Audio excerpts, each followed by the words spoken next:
Hi mga karon Bell, kumusta niyong Lunes? Kapoy ba ning Lunes para ninyo? Para na ako kay relax gid siya kay 30 minutes ra ko mo duty.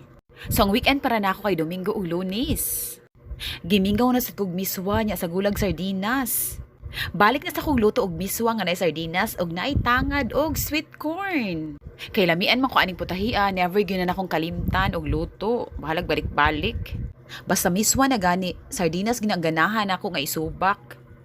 Nahisgutan naman to last time nga kaning miswa kay originated in Fujian, China. Ang kaning siya kagihimo ni siya gikan sa rice ug mung beans. Ang kaning miswa kay birthday cake of the Hokkien people kuno ni. Ang kaning miswa gihimo ni siya by stretching dough to over 100 feet. Maong gi-consider ni siya nga the longest noodle in China. Yang sardinas sad kay first appeared in English in the 15th century. Kani siya a loan word from French sardine derived from Latin sardina. Lami ihigop ani na itangad, luya, sweet corn og saging saba. Kanang saging saba nga ni aksyon naghinog lami, pero this time kay wala namin saging saba. So hinigupay na this adlong Lunes. Kamo naghinigupay basad mo? Happy lunch ninyo. It's me, Annabelle.